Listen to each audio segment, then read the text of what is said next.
Does your 6-12-month baby hiccup right after getting super excited during play? At this age, active play often makes their breathing speed up quickly. Faster breathing can make the diaphragm contract more easily.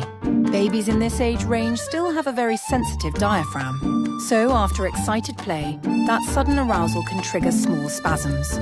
Laughing or kicking during play can also add slight belly pressure. These hiccups are harmless and usually settle on their own. Save this tip and subscribe for more clear baby behavior insights.